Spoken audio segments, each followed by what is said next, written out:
Viktor Petroski. Thank you for Yes.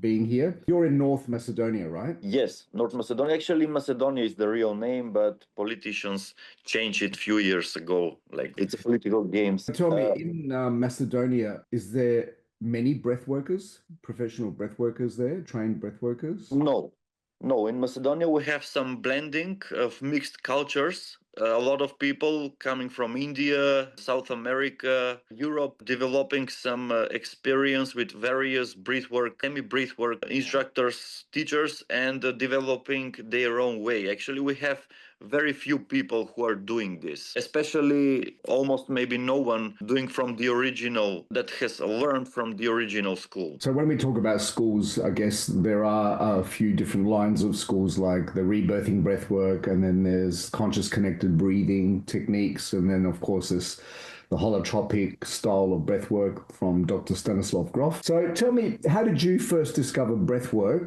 and what drew you to pursue it and do it professionally? It was an interesting event. It was at the end of my running, because I'm a sport person for many years. It was after jogging. I arrived in the top of a little mountain that we have in my birth town. There, I started just doing this connected breathing. Even though I didn't knew what is that, I was just reading about that, reading, and I tried to practice by myself to the point where I completely got screwed, tensed in all the parts of my body, and intuitively I just knew that I needed to continue to breathe to relax a little more. But it was very scary experience, and at the same time very powerful, because by myself I had some breakthrough. After the running, you're just open enough so you can continue to breathe. After this opened a new way for me for exploration, where I really obsessed. I was reading and communicating and asking. I started Googling it in Facebook groups and everywhere. I tried to dive more into what is this breathwork, to the point where I just booked some event in my own country, where I practically felt like whole session from some other guy who is mixing this rebirthing with some Zen Buddhist practices. And it was like a more introduction for me.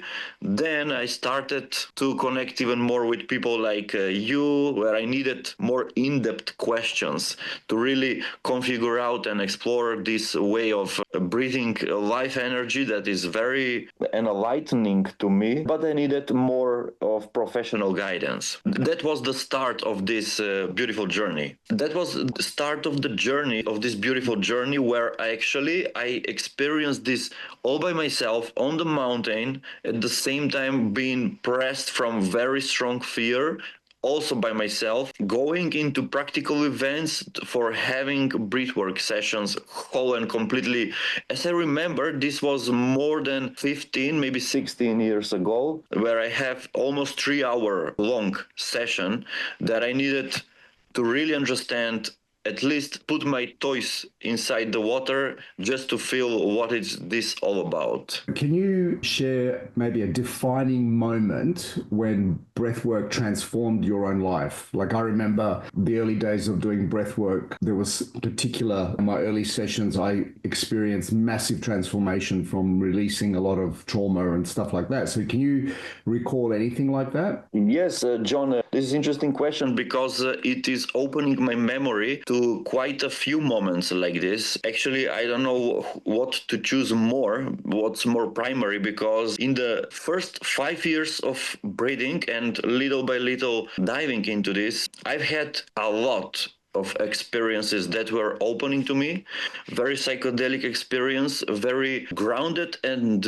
not grounded experiences, where I needed to configure everything by myself, because I really needed someone who I can speak of, but I was not able to find very easily. Actually, some of the questions that I had, I was writing to a lot. I was going into the Facebook. After the first session, I was going to a lot of breathwork groups, and I was being boring to maybe a lot of people, just asking, what if this, what if that, what if this is that? Just I needed theoretical structure to put my energy so I can ground all that energy that I was experiencing just by laying down and breathing. And I was doing that from the start, very like addicted, like being pulled in. I remember maybe the most alive memory into me was lasting, believe it or not, more than 8-9 hours.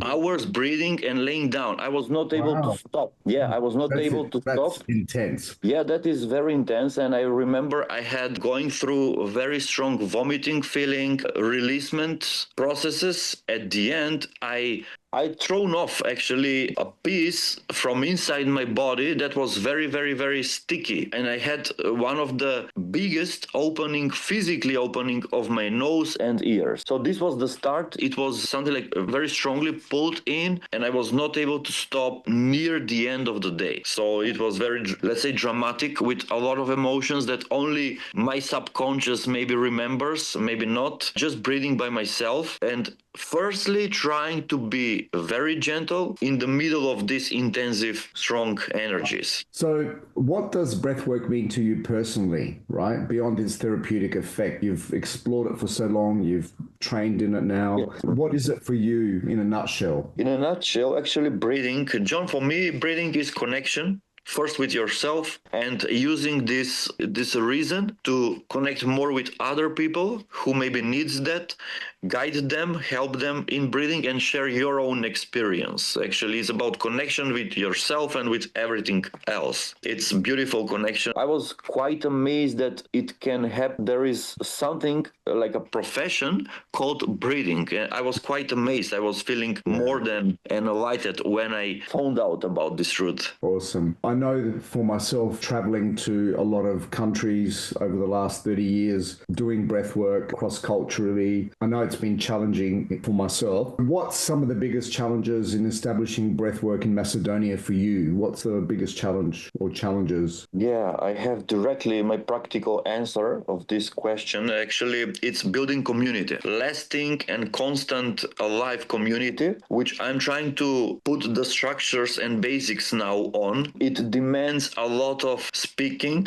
to people now using the internet, because without the internet and somehow of personal branding, self-promotion and promotion of breathing as something, it is very, very hard. We need to use all the tools that we have now, and now we really have a lot of tools. Absolutely. So building community is maybe the biggest step, because in my experience, this is coming and going because people are bombarded with a lot of other tools and teachings. There are a lot of communities where people have some reason for connection and people are open to everything, and building lasting community is very important spiritual event, spiritual practice that as someone who want to share this breathing with people, we need to focus on. So this is my mission now, and it demands a lot of things. So it's creating a conscious community, right? Yes, conscious community where we communicate often, we serve each other often, we help each other often, share our experiences. People always ask me, what is breath work? What is rebirthing? Obviously, it's different to meditation and other mindfulness because it's a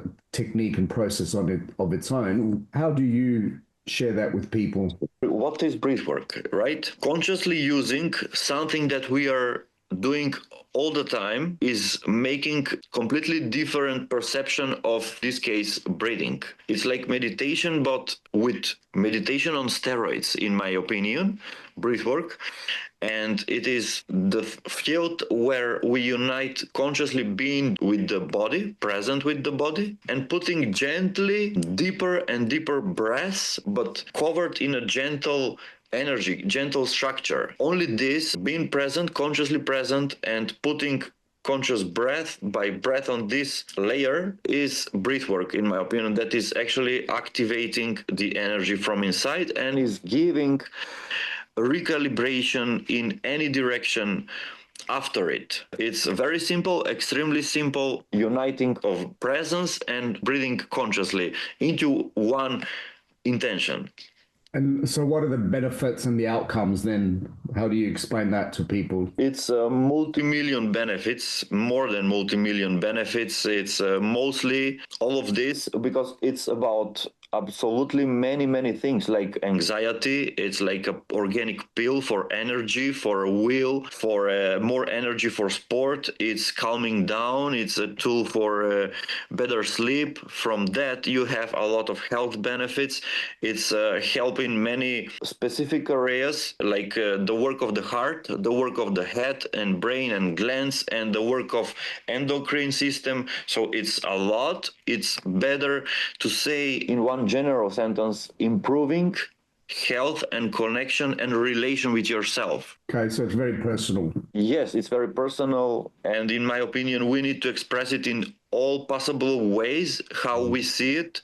That's our job, like for me, like the people who are preaching about breath work. So how does breathwork or rebirthing techniques release emotional or psychological blockages in your experience? What's your understanding? In my experience, they actually release everything that is not needing me. Process of first feeling the energies, feeling the sensations, and after that, feeling the symptoms. Actually, in my experience, there is no any definition in which order this is happening. Sometimes it's more visual, sometimes it's more like physically you can feel it on your body. Sometimes it's just more mental, sometimes it's very emotional, sometimes it's very physical. So the energy has its own order, how it is transforming by the breath. This is happening in all possible ways. There are people who are releasing just by being excited and going into very ecstatic energy that is very healing, and after that they are much more lighty and easy. So also there are people who are going through this procedure in a very dramatic way. So it's about inner character, inner subconscious, inner programs, inner energy of the person who is breathing. So there are a lot of ways, and it's actually a masterpiece and very interesting how to see all of this that is happening. Every person is a different story, and every person can hold all these extremes into one body. So there is no definition. It can be from the season, from the day, from the period of life. It's like I always say, sometimes breathwork can also be like a snapshot of that moment of what people experience, right? And I find that usually with breathwork, the first phase that I find people go through is relaxation. I think that's really interesting. And then, of course, people start to experience the physical sensations of breathwork, the pins and needles, the life force moving through the body. And then, of course, extreme cases like paralysis, if there's a lot of resistance and the breathing maybe changes. And that's where we come in and we guide people into focusing more on the inhale rather than the exhale. In your sessions, how do you help someone transition through resistance or discomfort during breathing? You know, when they hit that resistance. I had someone this morning that kind of was resisting in the beginning, which I find a lot of people that have done a lot of breath work can also experience. So how do you help someone transition through that? Always I have only one way of going through this. It's like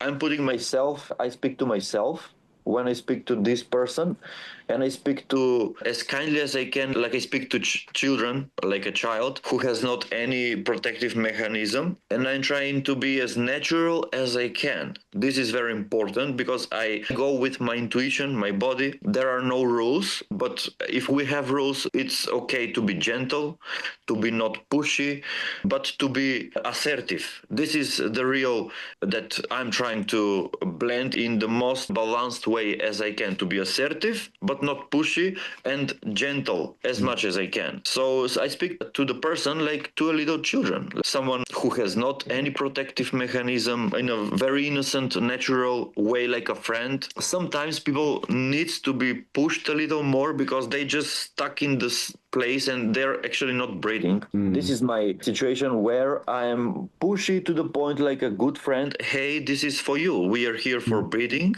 but very, very, very gentle. Gentleness is the basic.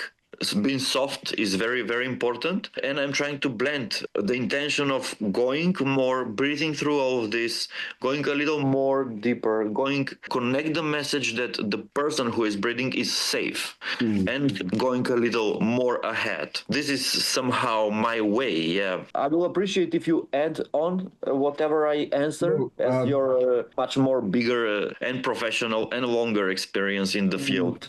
Look, it's something I think What I've learned, I think, Victor, is trust the breath, that the breath will unlock and take people to as deep as they feel safe. When I was in Scandinavia a few years ago at a summit there, that's where I think I had that distinction where a lot of breath workers in the early days did a lot of sort of cathartic style of breath work and pushy. And there are still techniques out there that are like that. However, I personally don't like them because I think it can also, if someone's got trauma, it can re-traumatize them. And some people are, you probably see it on social media, all this, I call it trauma porn. I've heard it somewhere. And it's like people showing all this sort of trauma and catharsis and people screaming. I'm personally not into supporting that.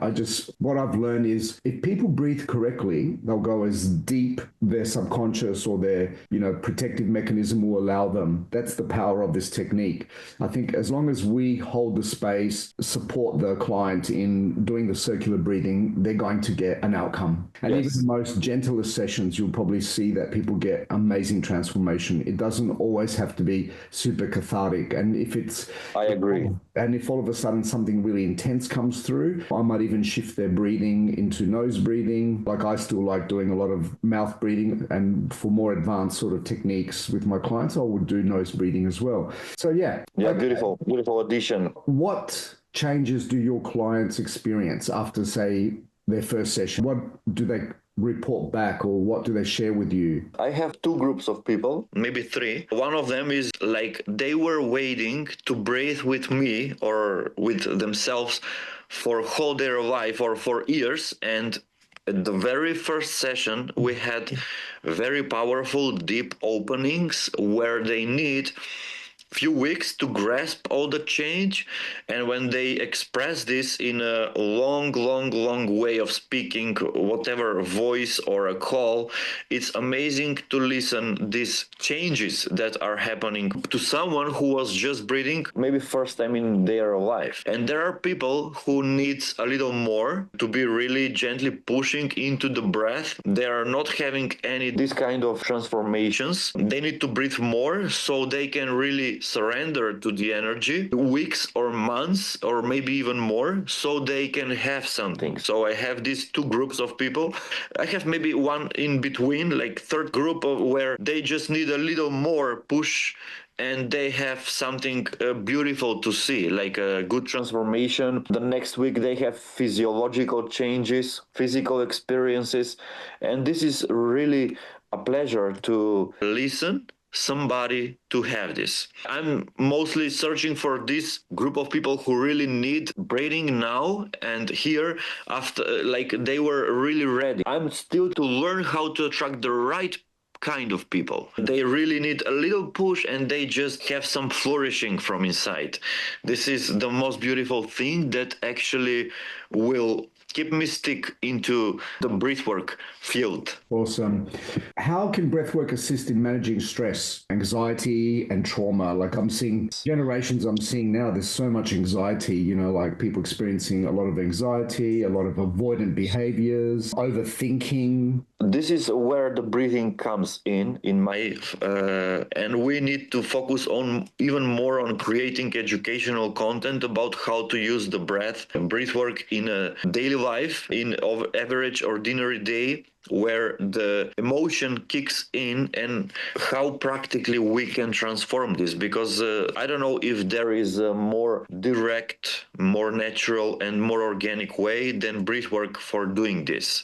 When the energy comes up, when the feeling kicks in, this is the moment where we need to start. In my opinion, there are no fixed breathing techniques or methods. We need to see the breath from all the sides and really feel what our body will tell us. Because for somebody, one method of or a technique is helping. For some other, completely different kind of method is helping. But most of all, it's a very general way of just using, not very aggressive, very gentle, but circling of the breath that is actually blending of few universal methods, being conscious, being present, being in myself here, and being consciously present with my breathing. And this is where the magic happens most of the time, when we connect all these dots, all these elements.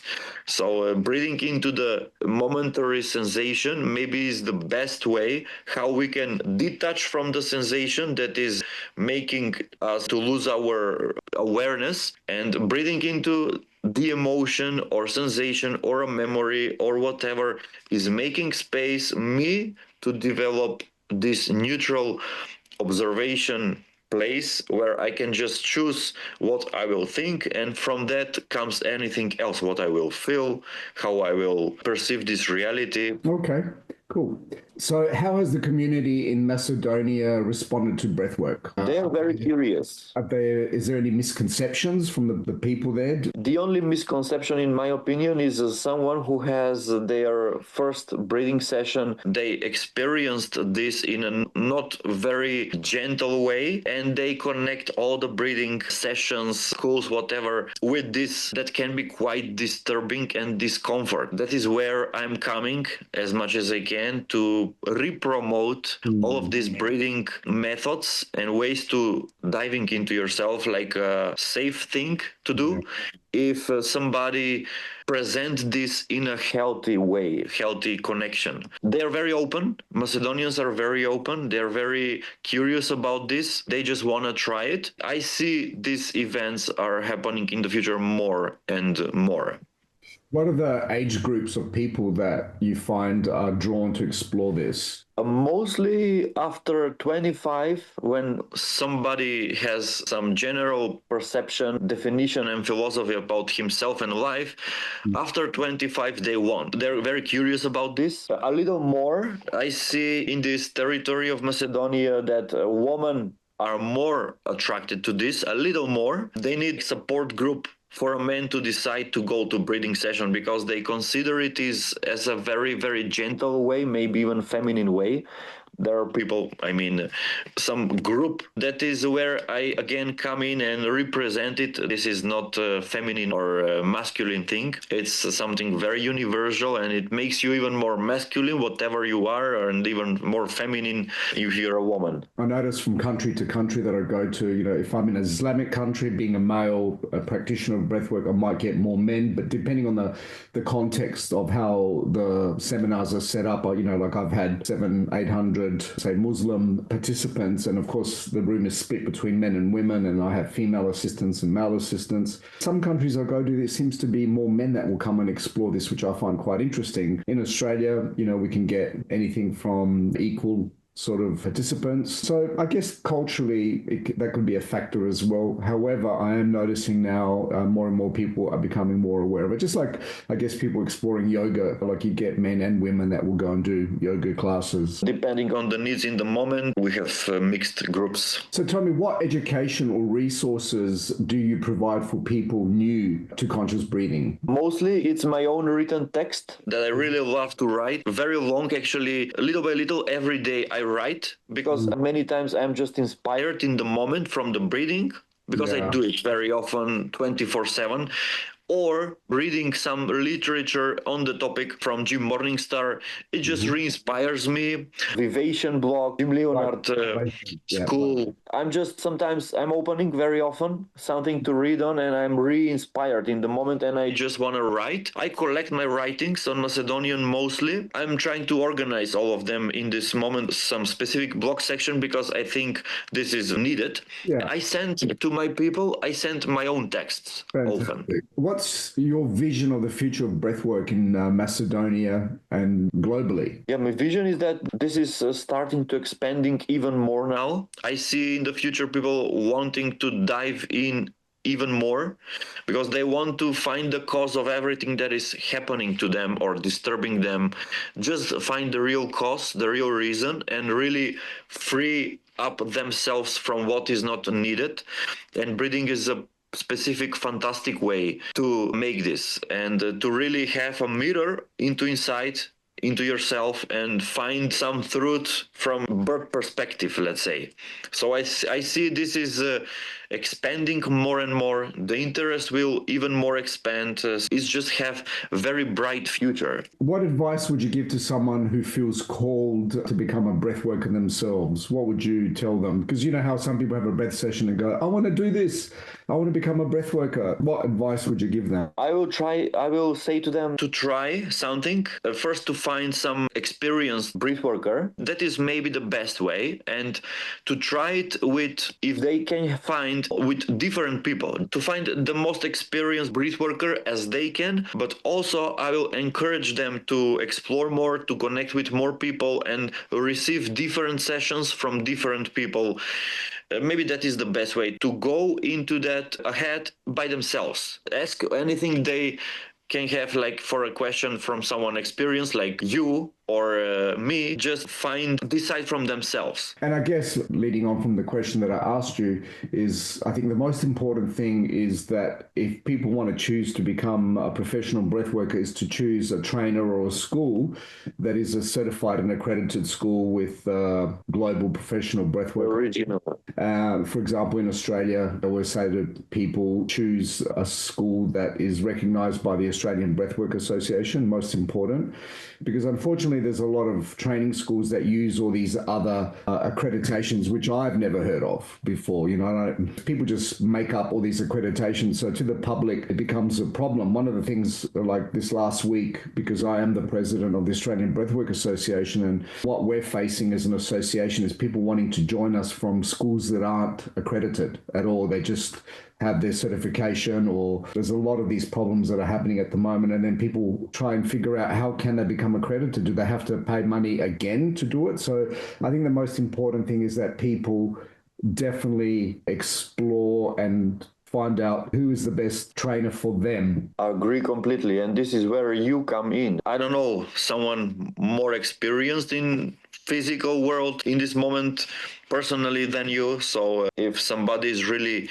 interested in taking these professional trainings, maybe you have these informations more than anyone. Thank you. Another question I have is, what's your morning ritual like? Because I watch your Instagram and I can see you've got a gymnastics background, and I really admire your strength. Yes. And I wish when you have these fantasies, I think I'd love to be able to do backflips and things like that. So what's your morning ritual, and how does breathwork feature in that? Yeah, breathwork is after water and before water. The first thing actually I'm going into, because I'm really, like, let's say in a good way, addicted to doing this, especially now is winter and I go in the balcony. I dedicate at least few minutes, 5 minutes, maybe 10 minutes. Yesterday I had, even this morning, I had like a 10-minute good circling of the breath, mixing nose, mixing mouth. It's going intuitively just to fill up my brain with more oxygen, because this gives me focus that, for example, next after this I'm going to make some video and I will go with some topic and talking with John. So I needed this. It's like a base for my next water or juice or maybe coffee, which I really like. Actually, coffee has no any influence or effect on me if I do not oxygenate myself. So oxygenation is like the basic for everything next. This is my going into the balcony or going outdoor, because I live near the water, making some walk on near the lake very soon, because it's extremely close to me. The water is extremely close. Again, breathing while I walk is my favorite thing to do, and then starting the day. Also very important, I do very often like hot or cold showers depending on the morning. And breathing with hot and breathing with cold water. Wow. Very, very basic. Very often it's the food for every day. Actually, yesterday I had a cold water breath session. There's a therapist that I work with monthly where normally we do hot water breath sessions. We kind of like swap a session. And yesterday we did a cold water, and it's been quite a long time since I had a cold water breathwork session, which is completely different to Wim Hof. I'm sure you may have explored cold water. I'm not sure, where you slowly immerse in. Have you explored it? Yeah, I've done it. I do it very rarely now, but I do it mostly when the weather is not very, very cold, because we have very cold water in Ohrid, where I live in. I'm trying to use it very, very progressively going and doing like 20, 40, depending how much you cannot shake Yeah, I mean, look, it has to be done with integrity, of course, cold water breathwork. But what I love about it is it really brought me into my physical body. It was interesting because at one point the breathworker said, "What are you holding on to? What are you scared of letting go of?" And then I just kind of went, it just sort of clicked something in me. And then I started laughing because it was a beautiful, warm summer day. And there I was, like holding my shoulders and everything and trying to relax and breathing. And then all of a sudden I just thought, hang on a minute, if I was in the ocean right now, I'd be floating on my back in this cold water. So why am I hanging on? And then I had this massive release, a lot of laughter, and then kind of had a lot of realizations and Beautiful. understanding. You've done this session by yourself, only with No, yourself? no. I was with another therapist. If you're going to be doing any sort of water breath work, it's always good to definitely have a professional breath worker with you, whether it's hot or cold water. And sometimes I think it's important to even have two people supporting just for safety. I think it's I agree. very important to have safety when it comes to water. Thank you so much. I really appreciate your time again. I appreciate even more, John. Talking with you is always pleasure. I learn a lot. I like to learn. I like to see your opinions about all of these things. And yeah, I'm always open for our next talk. And I really admire your, like from the moment that you reached out to me many years ago, I really admire your enthusiasm to want to learn. That's great. You remind me of myself in the early days because before the internet, of course, the way I used to find very fortunate to travel quite a lot in my previous work, traveling around the world. So I got to meet a lot of the pioneer breath workers. I really would love to listen even more stories from your experience in the future. Let's hope that I come and visit you and we can collaborate something in Macedonia next year. Sounds beautiful. Yes. Yeah, we will do everything that we can to do that.